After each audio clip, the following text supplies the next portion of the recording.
Hello, everyone. Welcome to the stream. Just had a little bit of technical difficulties on that first round, so excuse me for that, and we will get right back to it here. So,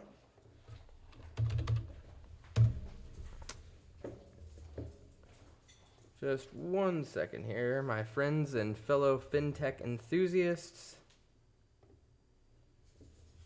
Okay, very good. So, let me start over. We had some technical difficulties, but that's okay because I was really enjoying the conversation that I was having with myself, and I think you all should join in. So, this stream is 100% sponsored by us. You can find all the information about our cutting-edge AI algorithmic trading platform at killerwhaleventures.com. We're looking to turn this into the largest and most successful algorithmic trading community on the internet. If that sounds good to you, go ahead and give us a like and a subscribe, and we'll go ahead and get the show started. Also, we're going to be reviewing some of the top 10 cryptocurrencies, some of the Mag 7, and if anybody has indicator or strategy or asset requests, just go ahead and drop them in the comments on this video, and we will go ahead and address them either this stream or next stream. Also, last but not least, all of our TradingView indicators that you're going to see here live on the stream are available 100% for free while we're getting this stream off of the ground. So if you would like access to our industry grade trading algorithms, we are giving them away completely for free. There is some work that goes into the TradingView ones. All you got to do is put a like and subscribe to this video. And then go ahead and drop your TradingView username in our Discord support. If you do that, you'll get access to our entire suite of tools, which we're talking about here live on the stream. And let's go ahead and get started. So Bitcoin currently, we are seeing a bit of a retest of support of our bullish control zone. So as you can see here, I've turned off all of the technicals and everything besides our algorithm here. And what do I mean by bullish control zone? If you've been following the stream, you'll know that the bullish control zone is where this green cloud is right here. This green cloud we have been, concurrently in since the beginning of 2023. So going on about 6 years now, we've been firmly in this bullish control zone. You can see we started accumulating back in 2023 at around 21,000 on Bitcoin, and been solidly accumulating ever since. All of these blue areas that you see, all these blue arrows are buy and long entries on our long-term accumulation algorithm. So now if we look at just a little bit about how the algorithm works, this algorithm has been 100% successful in its life. If you would like access to this, again, just go ahead and drop your TradingView username into our Discord support. How are we able to achieve 100% success with this algorithm? Well, it just doesn't sell that often, right? This is our long-term accumulation algorithm. You can see it started its accumulation phase again back in 2023. But prior to that, the last time that we saw any selling activity on this algorithm at all was around the all-time high of about 65,000 back in 2021. So that was the last time we received a sell signal, and you can see we had been slowly accumulating, quietly accumulating all the way up until that point. And then we had that massive double top kind of formation that led us into the prolonged bear market of 2022, 2023, 2021 and 2022. And then we turned our algorithm, it flipped back to the bullish side and started accumulating again in 2023. And you can see since it started around that 22,000 level, we've just been accumulating ever since. And now we are testing the possibility of going into a bearish stance, but we're not going to, start talking about bearish outlooks and things like that besides technical patterns until we do see a candle close below this $81,000, $80,000 region, in which that would, produce a new bearish control zone, and we're just going to have to reassess if we do see that happening. So let's go ahead and move over to the technical analysis side of things here on the Kraken chart. So let me go ahead and turn off our long-term accumulation algorithm. We can talk about this just on a technical analysis standpoint. So, as we've been talking about on this stream for the last week or so, we are in a bear pole bear flag. So there was an ascending triangle that formed on Bitcoin and a very solid bear pole bear flag formation that we've been looking at. And we did achieve target number 1 pretty quick, almost right out of that breakout. About 36 hours after the breakout occurred, we achieved target number 1. And today we came very, very close to target number 2. Target number 2 here is at the 83,800 level. And target number 3 is about that $81,000 level. Now, what we really want to see in order to keep bullish control here, according to the long-term accumulation algorithm, is we really want to see no candle closes below this 80,000, 81,000 level. So we really want to be putting in either a high or low in order to give us some conviction that we will stay in firm bullish control, or we want to put in some sort of double bottom without a candle close being below that $81,000 level. So again, the top target on this, the size of the flagpole would be our 4th target. That's all the way down around 66,000.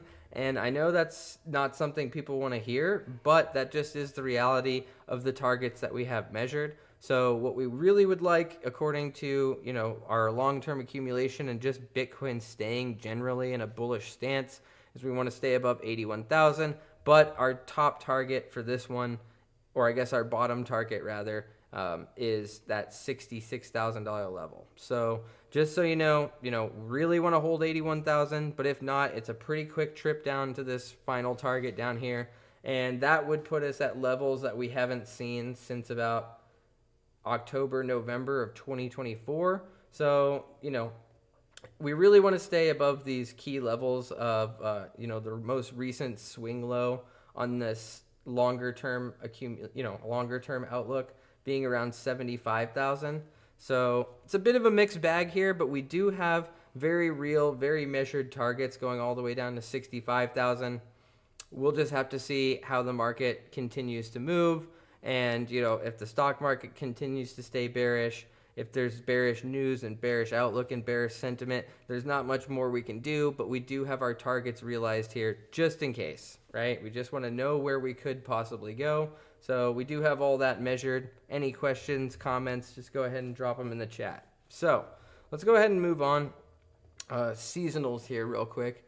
As you can see, from 2020 to 2024, we had more than 100% increase on average per year on Bitcoin, whereas this year we are currently down 8.44% year to date. So while Bitcoin hit new all-time highs this year, according to where we started 2025, we're still down almost 10% on the year.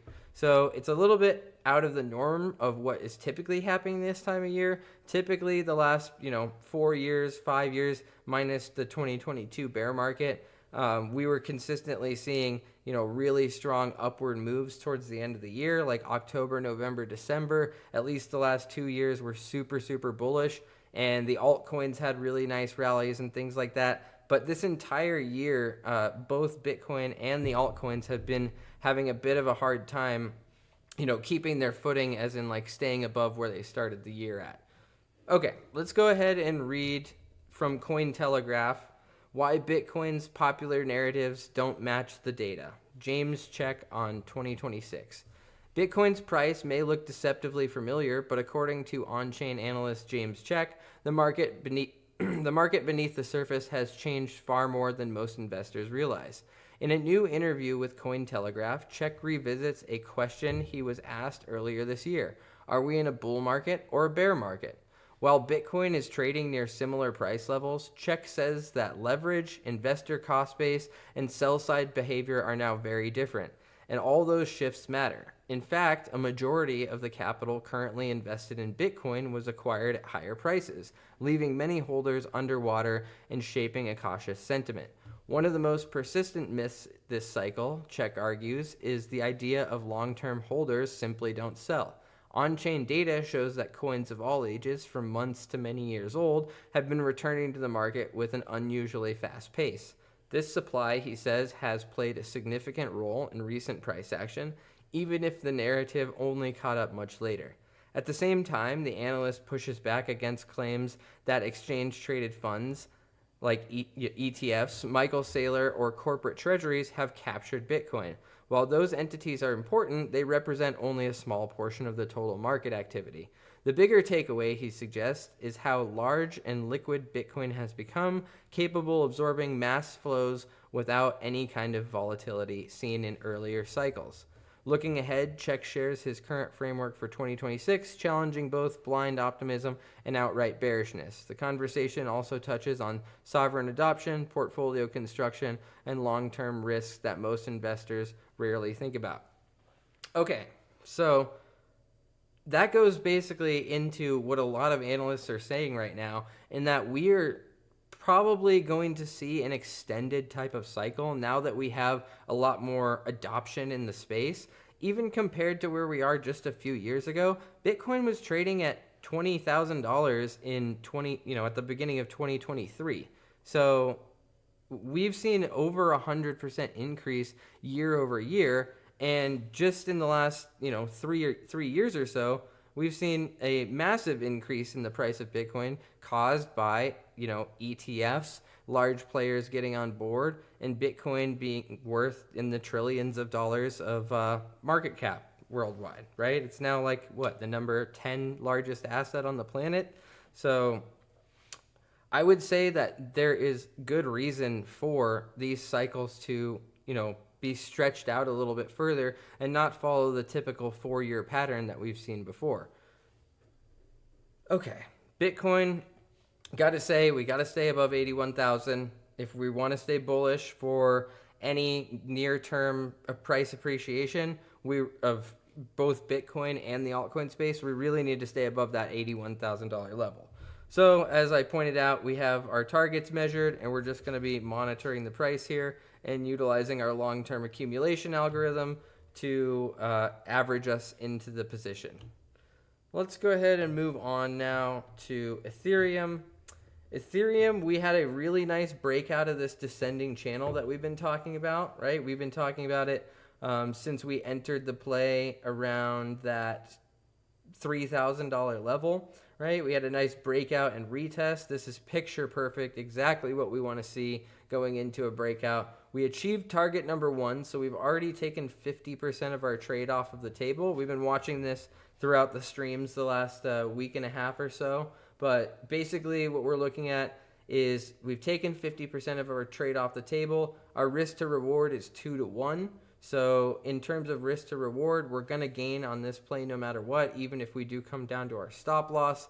But what we would like to see is our stop loss is currently placed below this most recent swing low from December 1st and December 2nd, where we saw a little bit of a tweezer kind of bottom here, and then that push that took us to break out of the descending channel that we've been in. So long story short here is we are just chilling in about 50% of our position. If we do see some price action that leads us up to target number 2, we'll move our stop loss to break even. We'll take another 20 to 30% of our position off here, and then the remaining 20 to 30% of our position off at target number 3. But until that time comes, we're just kind of flirting with our lower end levels, our stop loss levels. And if worse comes to worse, we already took half of our trade off the table. So Ethereum, just chilling. Let's go ahead and look at the long-term algorithm here. Ethereum has been extremely wild this year. So we have both been in bullish and bearish control. Now, one thing I want to point out here in the bearish control zone, this is what Bitcoin could look like if it does decide to flip bearish. So you can see we were in this bullish control zone on Ethereum for, let's see here, since January 2023, when Ethereum was about 1,500. We were in this most recent bullish control zone all the way until, we saw an all-time high, and then we saw a large capitulation move back down to 2,000, and then we saw another touch around, oh, I'm sorry, not all-time high, but the most recent high was back in March 2024. Came back up at the beginning of 2025, end of 2024. We saw, I would say this is a very large, extended kind of double top, but it was not able to get above that level. And then we formed like somewhat of a really small double top, maybe like a tweezer top, you could call this. And Ethereum dropped all the way back down to the lowest levels we saw, since January, end of year 2022, beginning of the year 2023. We dropped all the way back down to levels that we haven't seen since 2022, beginning of 2023, right? And that was all just in 1 year. So went from 4,000 all the way back down to 1,400. So what happened there is we firmly broke through our bullish control zone. But I will say, while we were in our bearish control zone, what happened? We did have some period of downward price action, but really we found our support and then we floated back up until we flipped again and formed another bullish control zone. So there wasn't much, of this move that was really bearish, except for if we just measure from here. Let's just look at from where it officially turned bearish.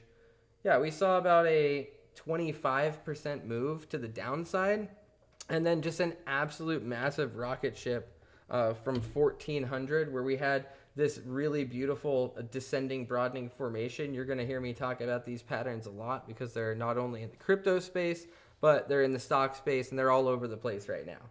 So we had this amazing descending broadening formation, which gave us 4 targets. And, we pretty much went straight to target number 1 and 2 here. And then we took the remainder of this move throughout the course of 2025 until about August, where we reached a new all-time high level.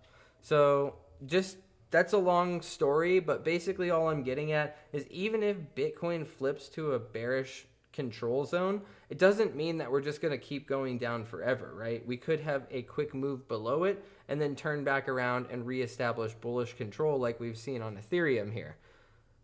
All that's well and good, but we're taking this one move at a time, and right now we're just trying to break out of this descending channel with some conviction, which could lead us back up to that 3,900 level, 4,000 level, and then if we do see some conviction to the upside, there is a much larger descending broadening formation that we're looking at here, and that could have implications all the way up to like 8,000, 9,000 on Ethereum, but that's getting way ahead of ourselves. We just need to play this one move at a time, and what we would like to see is to stay in bullish control to finish out this move.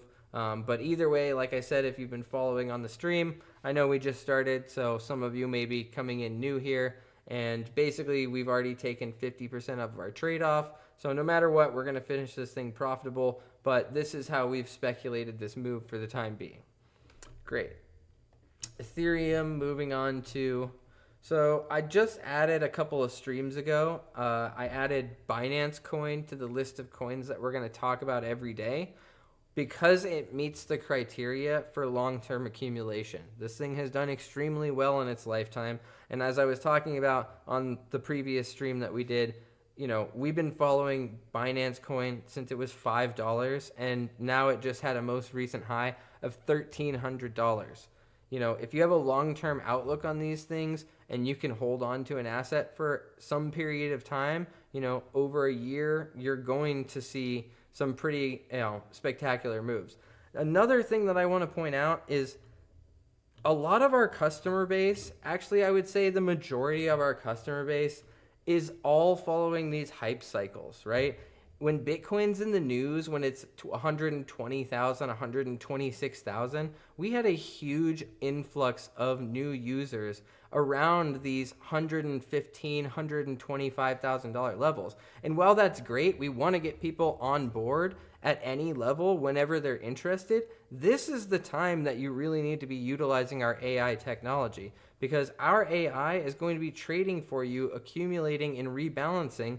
And if you're starting at a much lower level, let's just think of it like this. From all-time high, Bitcoin is on sale 32%. What if you got 32% off of your favorite subscription or your favorite clothing item or your favorite whatever, right? right now, Bitcoin's on sale for 32% off of its highest price. So this is the time when people really need to be paying attention, and I would like to get this community going because, at the end of the day, buying low and selling high, you have to be around for the low times in order to strategize and capitalize when things do turn around, right?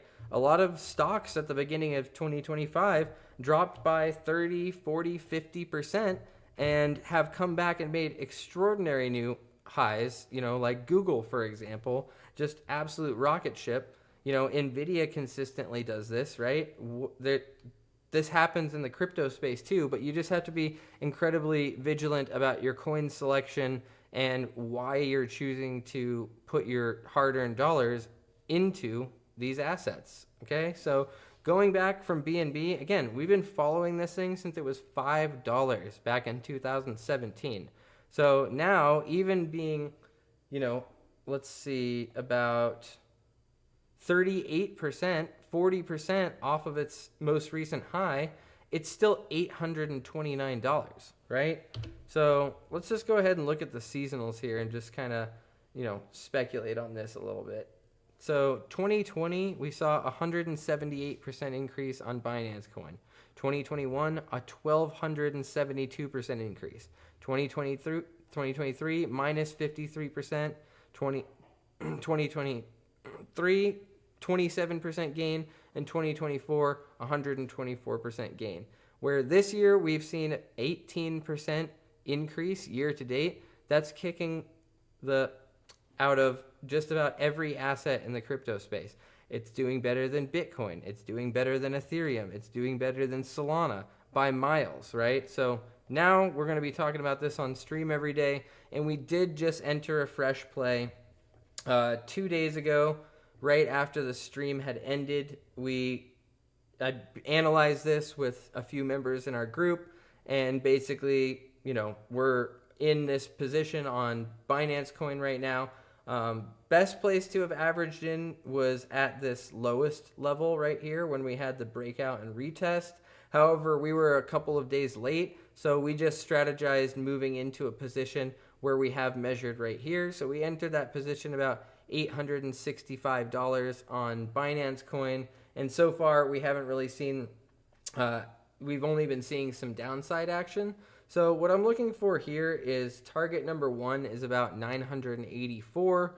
Target number 2 would put us back into bullish control at 1150, and then target number 3 would put us firmly in bullish control at that $1,300 level, right? So right now, all we've done is enter this trade, and we're strategizing where our take profit levels are, and then our stop loss, because we are in a bearish trend right now, we got a hard stop just below our most recent swing low right here, and our hard stop is sitting around that $785 level. So currently sitting in this position, waiting for either the price to appreciate, because typically a descending triangle of this caliber, you can see it's heavily sloping to the downside. Well, we started to break out of this move, and really what we want to do is just start to form a bit of a higher low. We're going to be taking 50% of our trade off of the table at target number 1, moving our stop loss to break even at target number 2, and then taking our last portion off around target 3. But what we need to see is Bitcoin make a bit of a turnaround here. We need to see the greater altcoin space make a bit of a turnaround. And if that doesn't happen, we might just get stopped out on this play. And that's okay too, because we've identified a low risk area to take a shot at this asset. That's all we're doing here, is we're managing risk. We want to take low risk trades, and in order to take a low risk trade, we sized it up the best that we can, and we're just going to see how it plays out, right? If we reach target number 1, we have a risk to reward ratio of 1.38 to 1. Target number 2 has a 3.47 to 1 risk to reward, and target number 3 has a 5.4% risk to reward. So I'd be very happy if we even just make it to target number 1, because if we make it to target number 1 and go back down to stop loss, we'll still make money on this play. Obviously, we want to see some bullish appreciation out of this asset as well, but that's going to take the larger cryptocurrency space turning around. All right, let's go ahead and move on to XRP now. Let me go ahead and turn our long-term accumulation algorithm off. Again, if you want access to these algorithms, long-term accumulation, they can be adapted for short-term, they can be adapted for day trading, they can be adapted for swing trading, position building, dollar cost averaging, you name it. If you want access to this suite of tools, just go ahead and drop your TradingView username into our Discord support. We're looking to build the largest and most successful algorithmic trading community on the internet, and we will not rest until it is done. Okay, so wow, XRP. We've been sizing this thing up according to this descending channel that it's been in. And as you can see, we've just been getting rejected off of this trend line once again. We were near the heart line, a little bit above the heart line last stream here that I did, which thank you for excusing me for a day because my fiance was on a business trip for 2 weeks and she came back and we went and had a lovely dinner last night. Thank you for asking. Much appreciated. But yeah, so we haven't looked at this thing in 2 days. And what's happened in 2 days? Well, if we're looking at it right now, we're going to have to reassess where our possible breakout might occur. So what I'm going to do here is I'm going to extend this channel to the downside. Just make sure we're meeting all of our peaks here. We've had 1, 2, 3, 4, 5 interactions with the top trend line. We've had 1, 2, 3 interactions with the bottom trend line. What is this telling us? It's telling us bearish until proven otherwise at the moment. Well, when we do get proven otherwise, what we're going to want to do is we're going to size this thing up because we know at some point it's most likely going to have a breakout to the upside.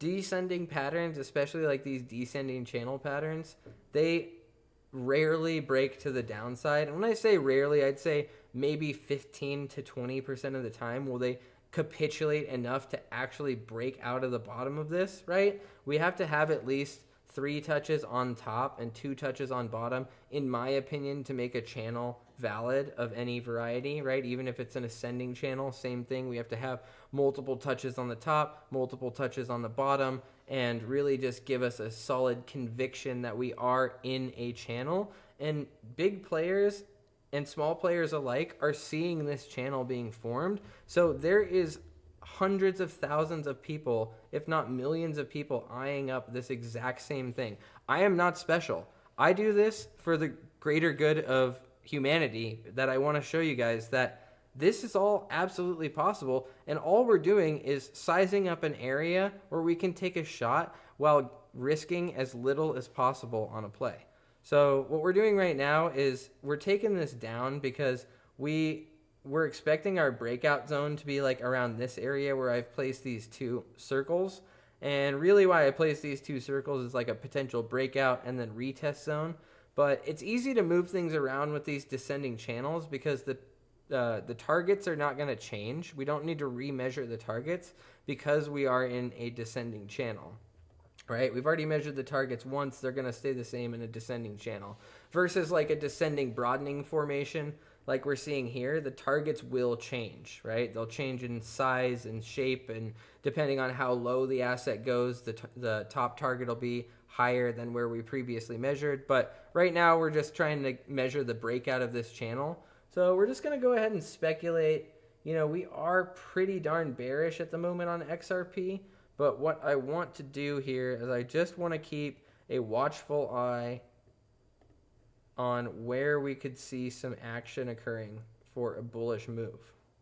I am much more of a long-term, buy and hold and analyze type of investor. But what I'm looking at here is we do take these technical analysis style of plays. And how we play these technical analysis moves is either with assets that we've accumulated lower than where the breakout is, or we take shots using new, fresh technical analysis outlook on this asset, right? So when I enter these plays, I'm either playing it with a long-term holding or a fresh outlook on taking a trade using technical analysis. So right now, really nothing to do. We've come back to that heart line. We're just kind of speculating that we might float up around this area. If Bitcoin decides to turn around above that $81,000 level, we can definitely expect to see some sort of breakout occur at some point. And then we've measured our risk to reward 1.77 to 1 on this first target, 2.7 to 1 on the second target, and 3.55 to 1 on the third target. So nothing to really do here at the moment as far as a technical outlook. One thing I did want to draw on here is a secondary zone of confluence. So zones of confluence in my book are going to be basically where the price has interacted the most times, right? And you can see this purple box that we're looking at right here is our zone of confluence that we had at our most recent all-time high area, and where we came up from 50 cents all the way up to like $3. So you can see this is where the price has interacted the most out of all of that time. But now what we're seeing, because we've come and formed these two newer lows, is we need to put another zone of confluence here. So what I'm going to do is I'm just going to take a second one and we're going to move it back down to about, let's see, right about here. So we've had interaction breaking through it. We've had interaction where it acted as support. We've had interaction where we had like a giant wick come through it. So definitely acting as support here, here, here. Acted as both support and resistance in this area. Acted as support right here. We can see that giant wick that we had on October 10th, right? That big landslide move.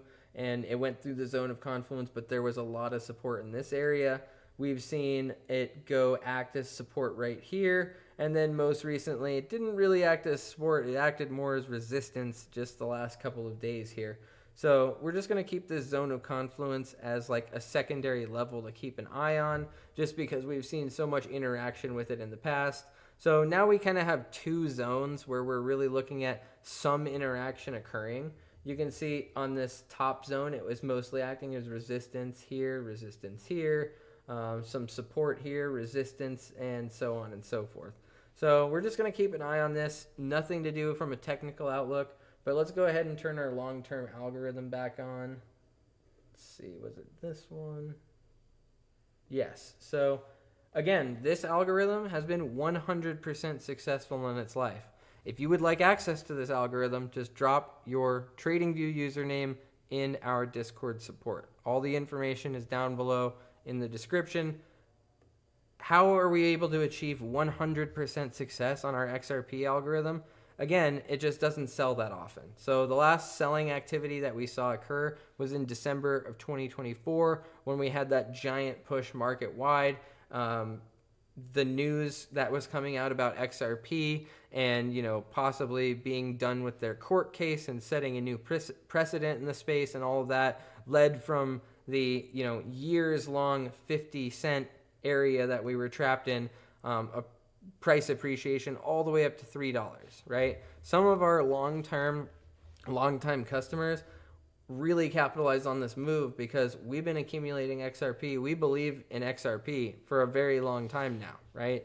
So, we all saw that appreciation together, and that was our last big selling activity that occurred, was up around that $2.71 level. Since then, we've had an awesome, volatile year. We have done much more accumulation through the course of this year. We had a breakout of a descending triangle, and we saw two targets get achieved out of that, right? We took 50% off of our trade at this first target, moved our stop loss up to break even once the second target was achieved, and then just recently on October 10th, we actually came back down and got stopped out at that break even level. So achieved two targets and then break even on that third target. We'll take it. I was really hoping to see the market continue to stay bullish and see $4.50 XRP, but we'll just have to wait and resize up some more low risk areas to take some trades like that, beginning with a breakout of this descending channel. Once we break out of the descending channel, it's all steam ahead towards this descending broadening formation, which will have massive implications. It'll have a huge play, probably back up to the $4 plus area when we decide to measure those targets. But for now, we're just going to keep accumulating and hold fast until we see some kind of breakout move. Let's go ahead and talk about Solana.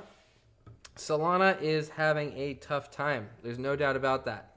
we've been sizing up this move for a potential breakout of its descending channel structure here for the last couple of weeks with no avail, because now what we're looking at is, again, this purple box is going to be the zone of confluence. We're looking at, we've tried to find support several times in this zone of confluence. We tried to find support 1, 2, 3, 4, 5. Order filled. Going on like 6 times now. And it's just been rough for Solana. Solana's been having a rough year. There's no doubt about it. 36% deficit year to date from the beginning of 2025. Again, down 36% this year in 2025 on Solana, right? But what we've been looking at here is we had a really nice breakout of a descending channel back in March of 2025 that led us to hit all 3 targets, right? So we sized it up with our risk to reward, where our stop losses were. And this move was actually really incredible because it hit its top target on the exact day that we had measured during our trade planning back in March. So what are we looking at right now? Solana is definitely in bearish control according to our long-term accumulation algorithm. Basically, it just stopped accumulating when we broke below 193 because we've been accumulating for a very, very long time on Solana. So I was okay with just letting it stop where it is and just kind of wait until we see some bullish price action. Well, in order to see that bullish price action that I'm looking for, we're going to need to break out of this descending channel. And we were looking at potentially breaking out in this area, but as you can see, we've just not even been able to get back up to this upper trend line in the channel, and it's just been getting rejected. And now today, we are about 7 minutes from order filled this 12-hour candle. So yeah, at about 7 o'clock p.m. Eastern time, we're going to close this 12-hour candle. And if this 12-hour candle closes below the zone of confluence, it'll be the first time that's happened since April 2025. So yeah, this is the first time we've closed below the zone of confluence. If we close below here in the next 7 minutes since April. What does that tell us? It just tells us that either the market needs to have a significant bounce to the upside, Bitcoin needs to turn around, we need to hear some good news in the space. Otherwise, we're going to be looking at bearish control, and that can be a bit tricky because, you know, bullish patterns don't play out as well. They won't reach all of their targets. We'll only get like 1 or 2 targets out of bullish plays. We're just accumulating into the abyss, right? If you were around for the crypto bear market that just occurred from 2021 to 2023, it seemed like it took forever because it was a full 2 years of solid downward price action. Many assets lost 80 to 90% of their value before turning around and putting in new all-time highs last year at the end of the year and the year before that, right? So it's just been a really interesting kind of weird space this year because we've seen new all-time highs in a bunch of assets. We saw new all-time highs in Bitcoin, Ethereum, XRP, and we just haven't seen that type of appreciation over the greater market, right? Again, that's why coin selection is so important because you only want to be accumulating for the long term on assets that are going to appreciate over time. That's why I'm not talking about, you know, assets like, you know, XYZ meme coin that got created yesterday by some dude in his mom's basement. We're not accumulating that type of asset, right? Maybe there is reasons for trading those type of assets, but then it goes back to my saying of don't date it, just trade it, right? So very different outlook on the ones that we're looking at here on stream, but just want to let you know, I'm going to leave this right where it is. We are going to have to remeasure this at some point. I mean, we could take it down because now this is our most recent swing low. So we're going to have to measure our stop loss somewhere below wherever this thing stops. So at the moment, I'm just going to leave everything where it is because we're putting in a fresh low right now and we can't really measure our targets again until we see some sort of you know, price appreciation move where we have a bounce of some kind. So Solana hanging out. Tron, on the other hand, Tron's been going up and holding its own in the last few days while everything else has been on a slide. Tron put in a double bottom with the most recent low being on December 13th. So this last week, we saw Tron put in, a low and then a double bottom low at the same level. And ever since then, we've been kind of just hanging out in this descending channel. You can notice that there's a lot of descending patterns going on in the space at the moment. So a descending channel to the downside is what we're looking at the moment, and we're going to need to see a price appreciation back up to this upper trend line before we can really start sizing up an entry for a play like this. Other than that, Tron has had an amazing run these last few years, and we've been accumulating Tron for a very long time. Now, let's look at something here together, folks, because Tron is very, very unique in which its long-term accumulation algorithm has never been in bearish control. And what do I mean by that? Well, we can just keep scrolling back here, and since the data started here in June of 2018, you can see that we've always been in a bullish control zone on TRX. And right now, we are very, very far away from going into any sort of bearish control. Bearish control wouldn't even start until about 12 cents. So that would be a loss of about 60% of the value of this asset from here. So I just don't see this thing going into bearish control anytime soon. And as you can see just by looking at it, let's go ahead and pull this up on the weekly chart. You can see if you look at this on a week-to-week basis, this thing has just been an absolute monster and really didn't experience the same type of downward pressure that we saw in the greater crypto space. It's really been an outlier, and that's why it's now one of our largest positions, is because we've been accumulating it for a very long time, and it just simply has not gone into bearish control. So yeah, that's very good. Tron, I absolutely love it. Justin Sun just purchased a public company, and you can actually look that up. It's called Tron as well, Tron, and you can trade it on the stock market now as well. So I think there's big things coming from Tron, TRX, and at least the most recent thing that we're looking at right now is this descending channel, and then at which point, sometime in the near future, we're going to be looking for a 3 and possibly a 4 target setup on this one as well. But bearish until proven otherwise, so we will just hang tight and see where the market takes us. Let's go ahead and talk about gold now. So if you all are unfamiliar, our AIs, they all accumulate gold as well. So if you're going to use one of our conservative, moderate, or aggressive AIs on KillerWhaleVentures.com, they're all going to be participating in the price of gold as well. Gold, as you all know, has been the risk-off asset over the last few years, and we've seen a price appreciation since 2024 of over 100% on this asset, right? So PAXG, the reason that we're able to trade it in our crypto exchanges is because PAXG follows the price of gold. It's pegged to the price of gold. And what have we been talking about this last week or so? Well, let me go ahead and turn off the algo here and we'll talk about it. We had a breakout on gold that we were talking about either the first or second day I started this stream. We were talking about gold starting its breakout. Well, just today we got very, very close to our first target. Our first target being 4,407, and currently the highest we've been in this breakout is 4,385.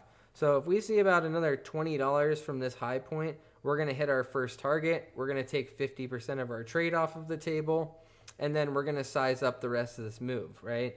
So right now, I was hoping for a retest. We didn't quite get that retest. We're not going to wait around on an asset like gold.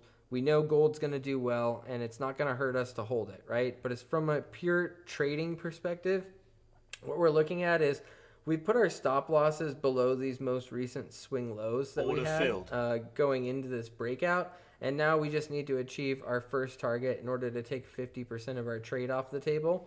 But overall, gold has been having a fantastic run.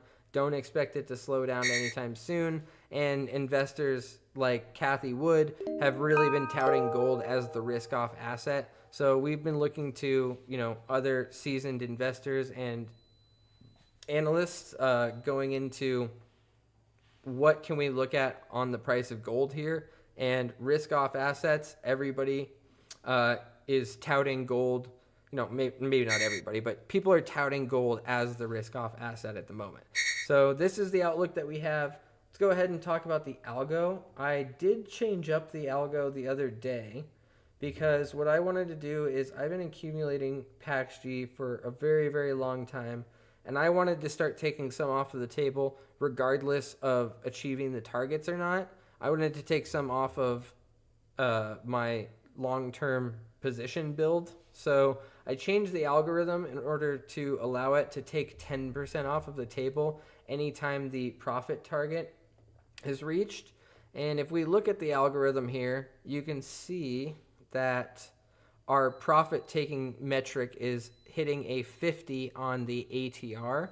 So whenever we go above 50 on ATR, we're going to be taking 10% off of the table. So again, you can get access to all of this just by dropping your TradingView username in our Discord support. We'll go over things if you have questions right here live on stream or in our Discord channel where you can get a little bit more one-on-one hands-on help with configuring these things. They are pretty straightforward, but they're not necessarily easy. You have to kind of understand what you're doing. And, we've adapted these things for not only long-term accumulation, but position building, dollar cost averaging, day trading, spot trading, futures trading. They can be used for all of that stuff, right? So if you want access to that, you know what to do. Look in the description below. So yeah, we've been taking about 10% off the table each time we have one of these sell signals go through. So, right now, actively using this to sell some of our gold position. But on this technical analysis play, we're really looking to get up to that 4,407 level in order to make any serious decisions about this play itself. All right. Let's go ahead. Before we get into the stock stuff, I want to check on our futures algorithm here because I've been developing this on stream as we've been talking about the last couple of weeks here, and I've made some significant changes to a couple of the day trading algorithms that we're using at the moment. Right now, I'm primarily focused on NQ, and I am using another provider. They are Algo Pro. They have a really awesome day trading algorithm called EvoX, so definitely go ahead and check them out. I don't have like a affiliate link or anything, just something I use, and happy to plug them because they do have really good stuff and they work hard on it and they got great support. So yeah, enough about that. Let's go ahead and talk about some of the changes that I've been making here. Yesterday we had a really successful day. Let me go ahead and change this up real quick so we can see our dashboard. They have a nice little dashboard that pops up here, but sometimes when I have a lot of things going on with this algorithm, there we go. Okay, so let me see if I can get it to stay up. Okay, so I might actually just have to change this guy real quick. Let me go save this alert again. As you can see, we got tons and tons of different strategies that we're working on at the moment. So this one I'm going to resave as... Yep, number 6. There we go. Okay, so just doing some real-time assessment on the algo here. I was working on it last night. So yeah, now I got the basically the trading window that gives us all of the analytics that we're looking for. Average win, average loss, max drawdown, max wins in a row, max losses in a row. So this thing's only ever had 4 losses in a row in its last 305 trades. So this is one that I've been developing for some time now. I had it where it was only able to take 3 trades in a day, and if it hit 1 trade profitable, it would stop. So if the first trade was profitable, it would just stop trading for the day. If the first trade was unsuccessful, however, this thing is able to martingale, so it would go into its next trade with 2 contracts. And then if it lost a second time, it would go into its next trade with 4 contracts. So it's a straight up martingale strategy. I currently have that martingale amount capped at 8. So you can see here, it actually took a trade with 8 long on this particular trade because it had lost 4 trades prior to that over the previous 2 days, right? Now, what I'm really looking at here is I'm using a prop account to trade this algorithm with, and I have a 150K account on Tradify, and I'm looking to pass this within a reasonable amount of time while developing it here on stream. If any of you guys have questions about this kind of stuff, just go ahead and drop it in the comments, and I will make sure that we address all of the questions that you have. And I'm happy to do it. And I would like to do it because we are building the largest and most successful algorithmic trading community on YouTube. The reason I decided to really start this stream is because I was noticing a severe lack of trading streams that are really trading groups that are dedicated to algorithms, besides trying to sell you a bunch of stuff, which I guess, we kind of are as well. But according to what we're really trying to do here is we're trying to give some of our technology away completely for free to engage the community. And anybody who's ever wanted to automate their risk management, now is the time to do it, because you have a team of dedicated entrepreneurs and traders behind you, with a suite of strategies that are, really terrific for a lot of different things. So if you want access to that, it's all free. Go ahead and just drop your TradingView username into our Discord support, and we will get you access to all that stuff. If you want tips and tricks on how to use other providers or talk about other indicators and things like that, like right now I'm building this strategy that's on gold, right? You can see it's a moving average band strategy. I'll be expanding the code base on this as well. And you can see this one would apply to very small account sizes because it's only had a max equity drawdown of $1,000 in the last 345 trades. So again, this is going to 25K accounts on Apex. I have different targets going on with this as well. I have targets like $100 a day target, $200 a day target, and basically just trying to get this thing to all by itself pass prop firm evaluations. And people are able to take advantage of that because we can either help you automate the signal, you can automate the signal yourselves, you can use all of these indicators, and we're just happy to help. So yeah, we'll talk about that here in a second, but let's go back to NQ. So I made some alterations to this one in the last couple of days. I decided I didn't really want to limit anything on this algorithm besides the max drawdown that it's had. Because I'm on a 150K account on Tradify, I have $4,500 of drawdown. So this fits neatly within that $4,500 worth of drawdown, at least over the last 305 trades. And what I've done is I didn't want to limit it if it was winning, because I have another algorithm that we'll talk about in a second here that is limited to just trading like once or twice or 3 times a day. Here, I said, if we're winning, why don't we just keep trading, right? So let me pull up the settings and just kind of show you what exactly I changed in that. The overall strategy is the same. We're using a stochastic as our basic entry and exit. We're also filtering by trend, filtering by volume, so it has to meet specific trend and volume requirements. We're closing on volume weighted average price crosses. It has to we have a filter based upon range breakout. So we have a lot of filters in this one. Also filtering by RSI. It's not allowed to trade above 80 on the RSI with an RSI length of 10. It's also not allowed to trade below 20, right? So we have a lot of filters going into how we're analyzing the signal and how we're processing the signal. But really what I changed is down here in our risk manager section, right? We have a daily drawdown limit. If a trade closes below $500 of loss, it's just going to stop trading for the day, right? We also have a daily profit target of 500. So if it trades above 500, it's going to stop trading for the day. Now you can see on our trade and our daily analysis that going back 30 days, where we've had some days that are like $3,000 positive days. This day was really interesting because this is the day I actually decided to put this thing into a Tradify account to start taking the 150K evaluation. So this day kind of solidified it for me. It was a $3,000 day. How is that possible with a daily profit target? Well, this one had martingaled and then had a really nice successful trade. As soon as it had that nice successful trade, it just stopped trading for the day because it was above 500. Whereas if you're using Tradivate and you set the target for 500 directly in Tradivate, it's just going to stop trading as soon as it goes above that, which we absolutely do in a number of instances in other accounts and account types, right? The other thing that I did is I gave it the ability to have 2 successful trades in a row and 3 losses in a row. So if it has 3 losses in a row, it's going to stop trading for the day.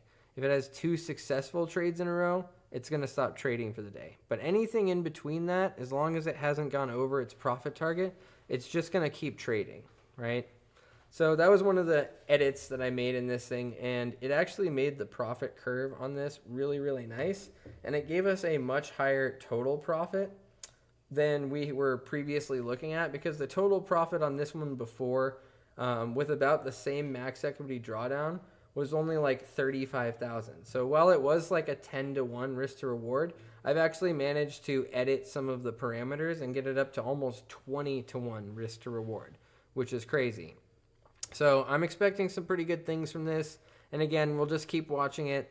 Yesterday, it had a really nice day. I think when I finally did change it, we caught this second trade, which was like a $600 move. So that account is currently up. Let's just go ahead and again, we got a concurrent connection going on here. I see. So just log out there. We'll go back over here. Boop, boop, boop. Okay. So yeah, you can see on this 150K, we're already $1,500 towards our profit target on that one as well. Okay, very, very cool. Let's go ahead and talk about the second one. So this one is much more along the lines of the first one that I was working on. So I have 3 different versions that are running to accounts at the moment.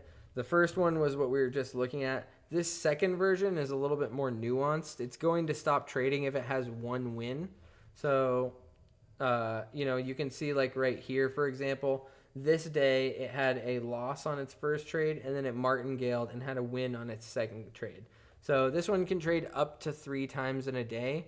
And as you can see, the last 1, 2, 3, 4, 5, 6 days in a row, the last 6 trading days have been successful, moderately successful. One day only doing 73, and another day doing 33, and another day doing 68. It was a little bit boring, so I just wanted to give the one that we were looking at previously, a little bit more concerted effort towards passing that test. So this one I do have running into 25K accounts and 50K accounts. It just wouldn't make sense to have it running in higher accounts than that, because our max equity drawdown is 1,600. So this fits nicely around that 25K account on Apex, where we have a $1,500 drawdown. It fits nicely in 50K accounts on Apex and on Tradify, because you have $2,500 and $2,000 of drawdown. So for me, you want to really plan your account size based upon the drawdown from the algorithm back testing that you're using. Been playing with this day trading stuff for almost a year now, and I'm finally getting to a point where it's feeling a lot more consistent than when we first started, and we just have the ability to help users automate this stuff with a pretty high degree of confidence based upon hundreds of trades that have happened in the past. So yeah, if you're interested in any of this stuff, again, just hit us up in our Discord channel. We have a whole area dedicated to futures trading. So if you have questions about futures trading, just let them loose in our Discord, and we're happy to talk shop all day, every day. Haven't really moved into the stocks, so let's go ahead and go back to stocks here. I was just waiting to see if we might get a trade here in the next few minutes, but you'll hear a Martian gun sound. It'll be like pew, pew, pew, pew. If we hear that, we're going to go back over to our day trade. But for the time being, let's go ahead and just run through the Mag 7 here real quick. As we were talking about with my partner the other day on stream, If we're looking at Google on the daily, it had this absolutely massive run. So we are seeing it come back to those support levels that we talked about live on stream the other day, being at 292, 273, 256, and then coming back down to 236. That would all make sense for a nice healthy pullback. As you can see, after previous runs, pullback, previous run, pullback. There's no reason to think that we won't have a significant pullback after this massive run that we've been having. Also, you can see the moving average is starting to point to the downside. So, we've kind of lost the control that we had where we were bouncing off of this 20 moving average here. So now we're kind of below it. Next stop is the 50 moving average, this 292 level. That's pretty much where we're at with Google. Can't really size up a move to the upside or the downside with any solid conviction at the moment. We could look at this kind of as a parallel channel, possibly from like here. Let's see, something like this maybe.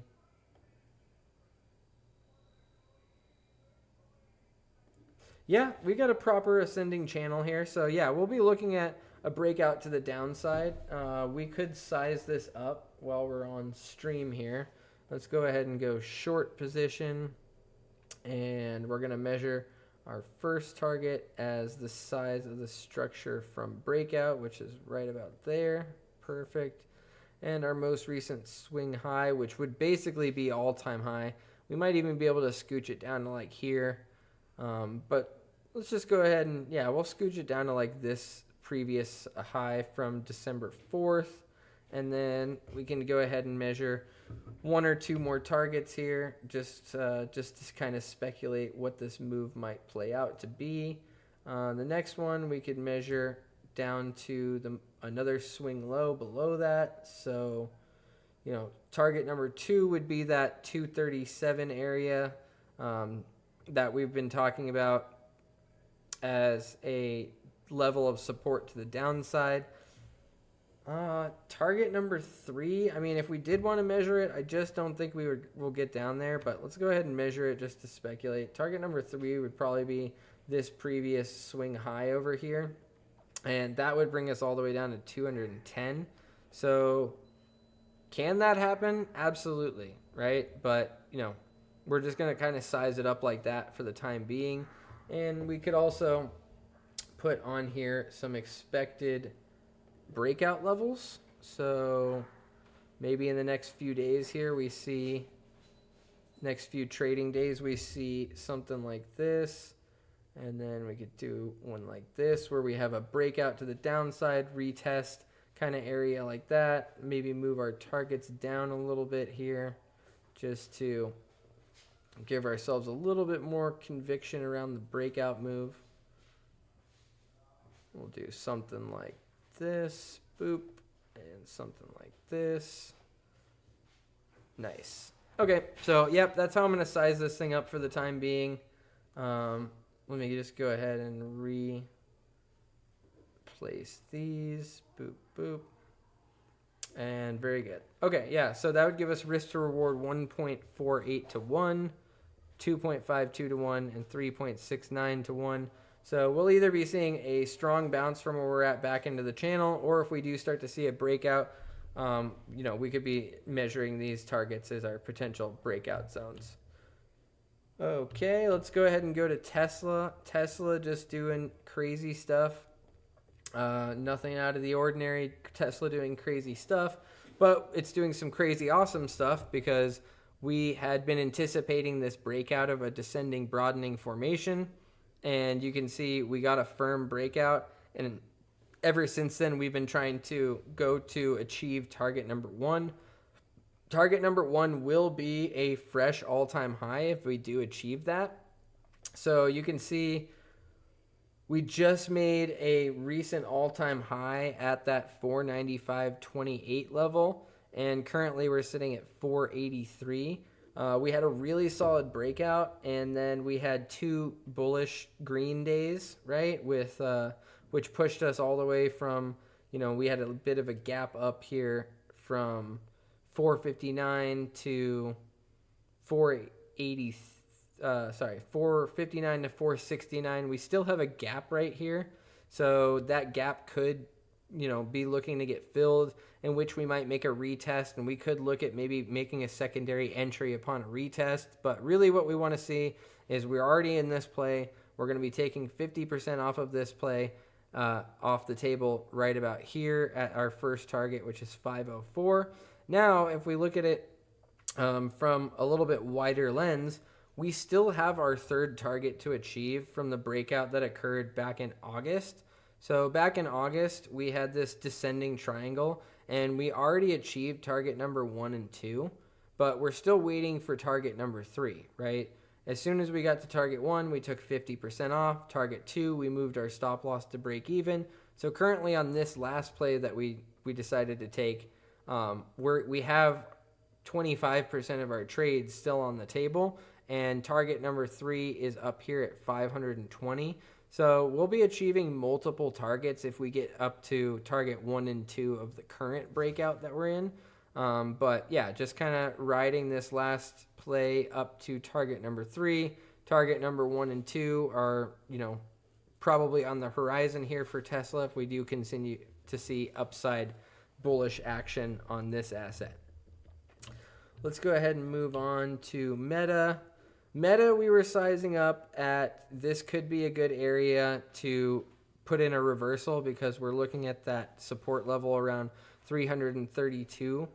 And, what we were talking about a couple of days ago on the stream with one of my partners is we put in this level as support before, back over here in May of 2025.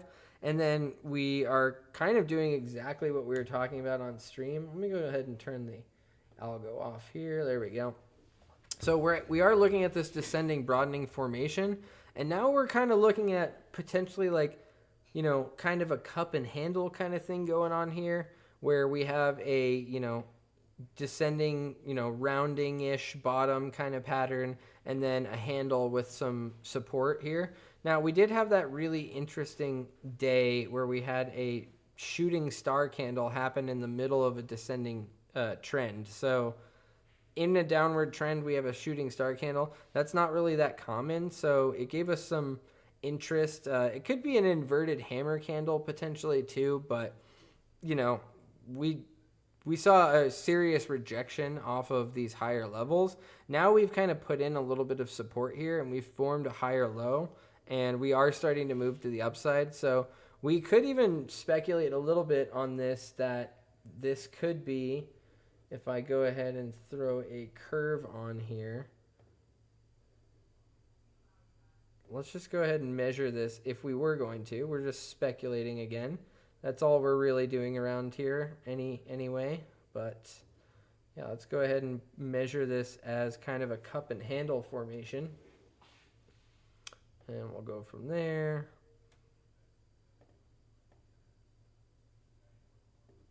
Yeah, and then basically if we were going to size this up kind of like a cup and handle, we would want to have our neckline be about here. So, yep. And then if we're going to measure this like target-wise, which we absolutely could now that we have some structure. A couple of days ago, we had no structure to even speculate this off of. So now that we do have some structure, let's go ahead and just measure a long position here. Our first target would be the size of the the size of the handle from the bottom to the top. So we could just measure that from a neckline breakout. Again, happy to visit any of these assets live on stream. All you have to do is drop a comment. I'm going to read the comments, and we're going to review anything that you want to from a technical analysis standpoint, from an indicator or strategy standpoint. If you want me to do a little bit more in-depth review of an indicator or a strategy that you've been looking at, happy to do it. You just got to drop a comment on the stream here, and I'll be sure to address it in one of our next videos, or if I catch it live on stream while we have a small amount of viewers, we'll just go ahead and talk about it. All right, target number 1. Let's go ahead and measure target number 2 is going to be from the bottom of the structure to the top of the structure. Target number 2.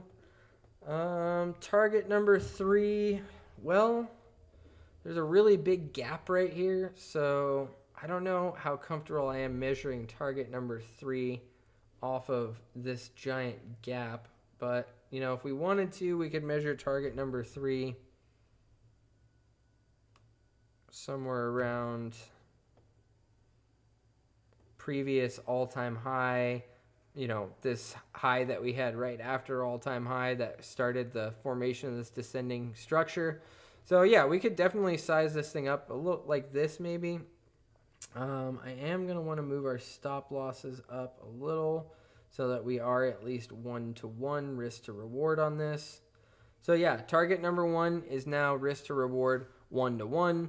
Target number 2 is 2.6-to-1. Target number 3, 3.31-to-1 risk to reward off of a kind of goofy looking cup and handle that we're speculating at the moment. So yeah, we could absolutely look at this playing into being a catalyst of this larger descending broadening formation. You're going to hear me say descending broadening formation a lot on this channel. They're my absolute favorite trade to play for large exaggerated moves to the upside. My other favorite is probably these descending channel moves, because as you can see, you know, this descending channel broke out to new all-time highs, right? That's what can happen in these areas. So yeah, descending channels, descending broadening formations, cup and handle patterns. Another thing I like about this cup and handle pattern is it is at the bottom of a move here, right? We've been consolidating since about August, since our most recent all-time high in August. And now we're forming a rounding bottom formation, cup and handle kind of looking thing at the bottom. This is very, very positive, and I could see this being the catalyst to, you know, at least coming up to this descending broadening formation trend line and then breaking out from there. And this descending pattern will have its own targets that'll go all the way up to like $900 or something, right? So once the time comes where we can measure that, we will, but right now we're going to play it day to day. If we start to see a break or if I see a close above this neckline, I'm going to be entering this trade as far as the long position goes. Okay, very good. Let's go ahead and move on to Amazon. Amazon is playing out exactly as me and my partner were talking about the other day. We were talking about the fact that we are close to our line in the sand for his options trades, and the very next day we had a big pump to the upside, right? We had a move from 221 all the way up to 224, and that move has kind of been the catalyst to take us to where we are today, which we are seeing. We got a bit rejected earlier today off of this descending trend line on the descending broadening formation. So we might have to adjust our targets here, especially if we do start breaking out here. I was giving us a little bit more time as to maybe breaking out around the end of December, beginning of the year, but we may just see, you know, things are probably going to stall because of Christmas next week and, you know, the end of the year and New Year's and everything like that. Things tend to stall out a little bit, but that's not to say that we can't have the start of a breakout move here, right? And like I was saying on one of the other assets we were talking about, we're going to have to remeasure a little bit because the descending pattern has continued to form and it is broadening. So that doesn't mean our targets are going to stay the same. So what we could look at here is target number 1 is probably going to stay the same because it's the size of the structure at the top of the structure. So target number 1, we could say will stay about the same and we'll move it up to here. I am getting ready to make a move on this if we do start breaking out to the upside here. So yeah, we're just going to go ahead and speculate maybe our breakout move occurs in the next couple of days. And if we get a retest move, I'm looking at a retest being around, you know, somewhere around this area that we're looking at the moment. And then let me go ahead and take target number 2. Target number 2 is, where are we measuring target number 2 from? Target number 2, I think, was measured from the previous low to the top of the structure. So, yep, there we go. We'll just go ahead and measure target number 2 about there. Readjusting target number 3 is from the potential breakout zone the size of the structure. So there we go. This is all just basic technical analysis and just knowing how to measure these targets because of past price action. So let's go ahead and leave it right there. And then target number 4 would be the size of the structure from the recent low before that. So that'll stay the same. And we can measure that right about here as well. Okay, yeah, I'm getting ready. If Amazon starts to break out to the upside here, I'm definitely getting ready to speculate on making this type of move right here. And our stop losses are below our most recent swing low, so this looks perfect to me. We're just waiting on a breakout and a potential retest here. All right, I've been on this stream for about an hour and a half. I've been hoping to catch one of these day trades while we're live on the stream, so we're going to just review the rest of the Mag 7, and if a trade comes through in that amount of time, we'll take it together on stream. If not, we will see you tomorrow. All right, let's look at Apple. So Apple is playing out exactly how we've been talking about it here on stream the last week. I really would like to get some community involvement on these things. If you have questions, if you're like, hey, your TAs looks great, if you're like, hey, you know, this is what you can do to be more entertaining or more engaging on stream, I want to know about it. Just go ahead and drop it in the comments below, and I'm happy to address all of the strategy requests, indicator requests, anything that you guys want to go over. Doesn't even have to be our stuff, right? We'll go over any indicator on TradingView that you want to, right? Or any asset. It doesn't just have to be the top crypto and the Mag 7. There's thousands of assets out there. If you want to analyze lean hogs in December of 2021, we'll do that, right? Just tell me what you're looking to, tell me what you want to learn and tell me what you want to see, because there's a lot of experience between myself and some of the members in our group and my partner, and we want to build a nice community here. So, okay, back to Apple. My goodness, Apple is doing exactly what we had been talking about the last week. We're in an ascending channel. Let me turn the algo off here so we can just look at this on a purely technical basis. So we're in an ascending channel. We already achieved targets 1, 2, and 3 from, you guessed it, descending broadening formation that we had formed from the beginning of 2025. We had our breakout zone in June. We achieved all 3 targets while forming an ascending channel.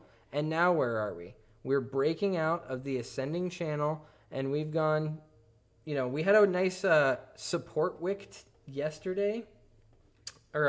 Yesterday's trading day. So really today's trading day, but it's yesterday because it's already after 4.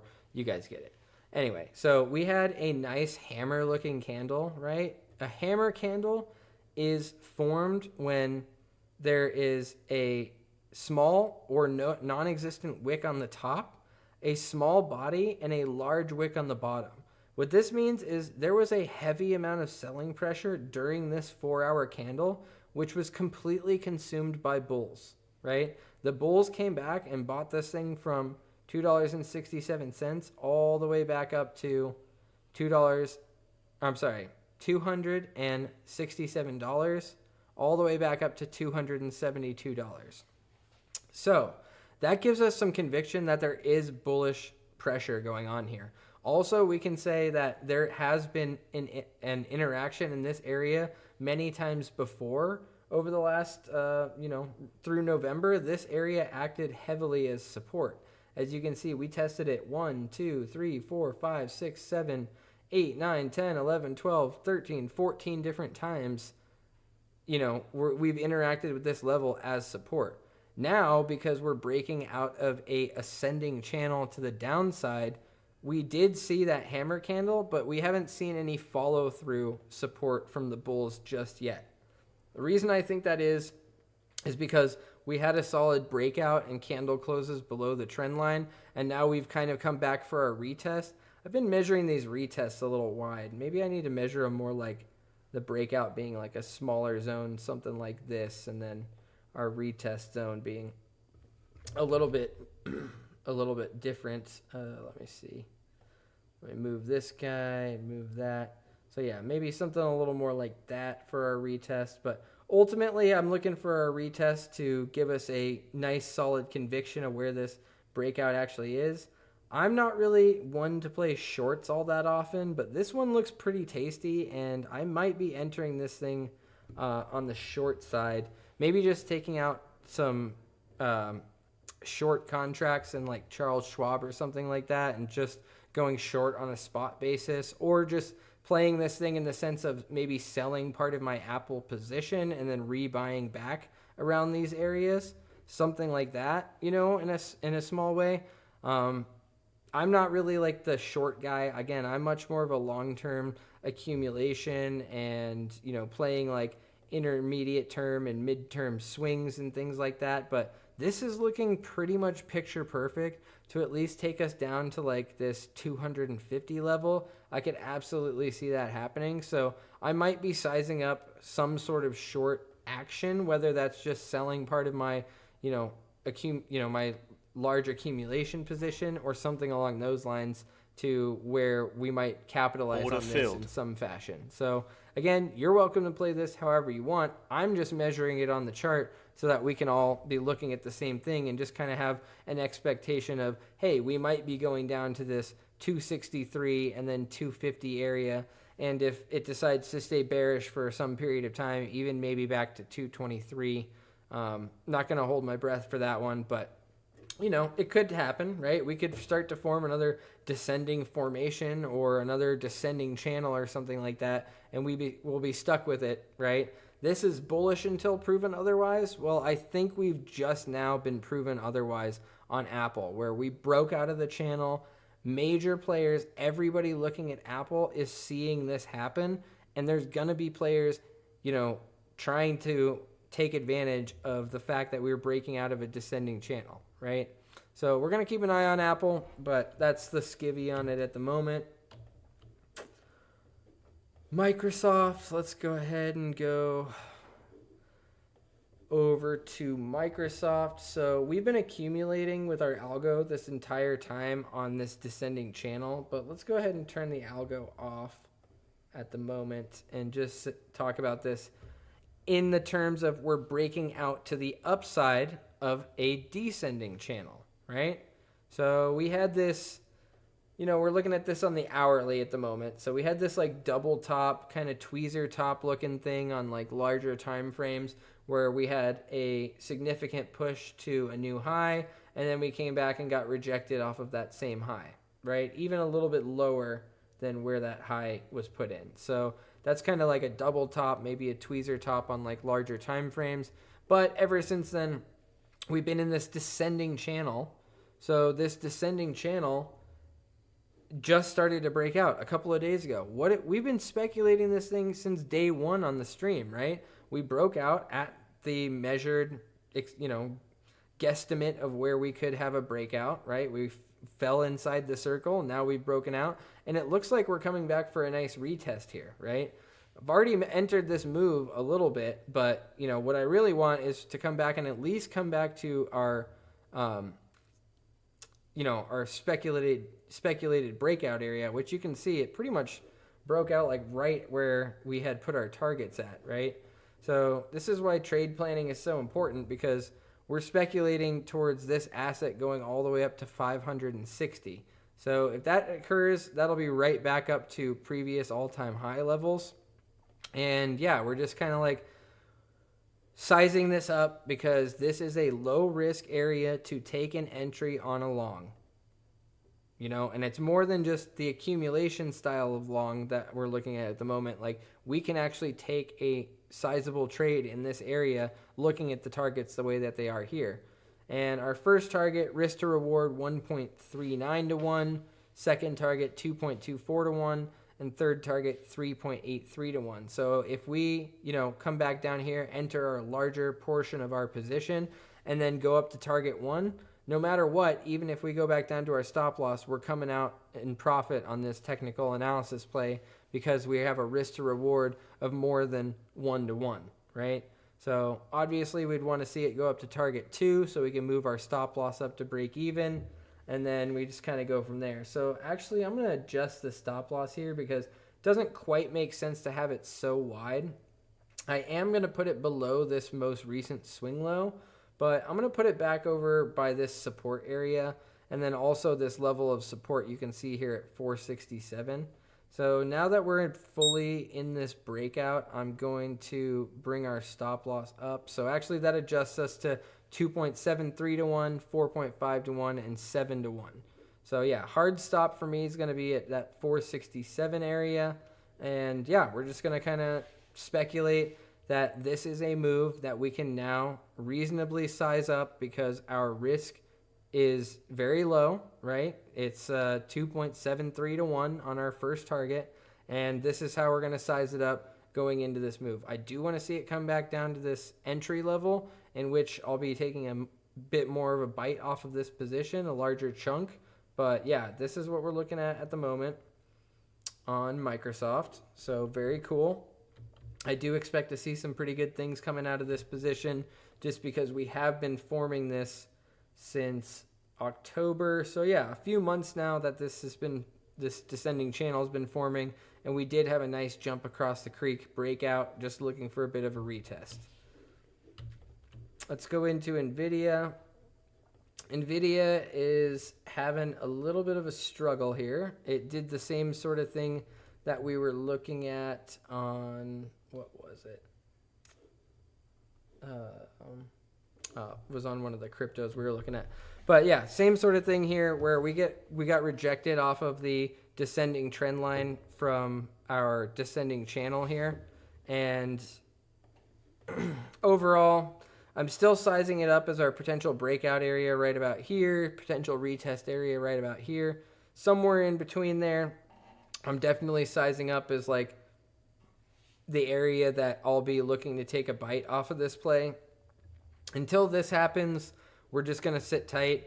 Again, descending channels are pretty cool because you can just move the targets around however you see fit whenever you do decide to enter the play or wherever you think the breakout zone is going to be. You know, if we continue to float to the downside and come back up, we might move our targets down a little bit, but we don't have to really remeasure them in a descending channel like this. So, okay, that's it for NVIDIA. You know, I got the Walmart algorithm pulled up here. This one's really easy because it's, you know, $115 a share, and you can pretty much participate in this one in some fashion. Super easy. It does really well, as you can see here. 86% profitable trades with a, let's see, 12 to 1 risk to reward. So this thing is it's just fun. I just love this Walmart algorithm. That's why I have it pulled up here, because it just works. That's about it for right now, guys, unless anybody has like a last minute question here or wants me to size up any particular asset. Go ahead and drop it in the comments if you do have an asset that you want me to size up. But yeah, that's going to be about it for now. That's your daily dose of Killer Whale technical analysis. Again, Bitcoin, we just want to hold above that $81,000 level. The rest of the crypto market's really dependent on Bitcoin. I will continue to inform you as our futures algorithms develop. But as you can see, since I started streaming like not even 2 weeks ago, we've already gotten this thing $1,500 the way onto its profit target. So this account is fresh when I started the stream, and you know, just developing this algorithm as we go. If anybody wants access to this, you know, it's a different provider, Algo Pro. You can go get access to everything, and I can show you guys how to set this stuff up. Again, if you want us to review things live on stream, happy to do it. We're looking to build the world's largest and most successful algorithmic trading community, and that doesn't happen without you guys. So let us know if there's anything we could do to be more entertaining, more engaging. I talk a lot. Do you need me to slow down? Do you need me to explain things better? Is there a specific order that you think would be good for the channel? Anything you have, all criticism is welcome. Just go ahead and drop it in the comments, and we will take it into consideration. But that's it for now. This stream is 100% sponsored by us, so check out our industry grade conservative, moderate, and aggressive AIs for your crypto portfolios at killerwhaleventures.com. we are running a 50% off sale for the rest of the year using code CyberMonday50. So you can get 50% off of all of our AI-driven allocations. If you don't want to do all this stuff yourself, don't worry. We've done all of it for you, and you can connect all your major exchanges in one place. That's KillerWhaleVentures.com. Thank you guys so much, and have a fantastic rest of your evening.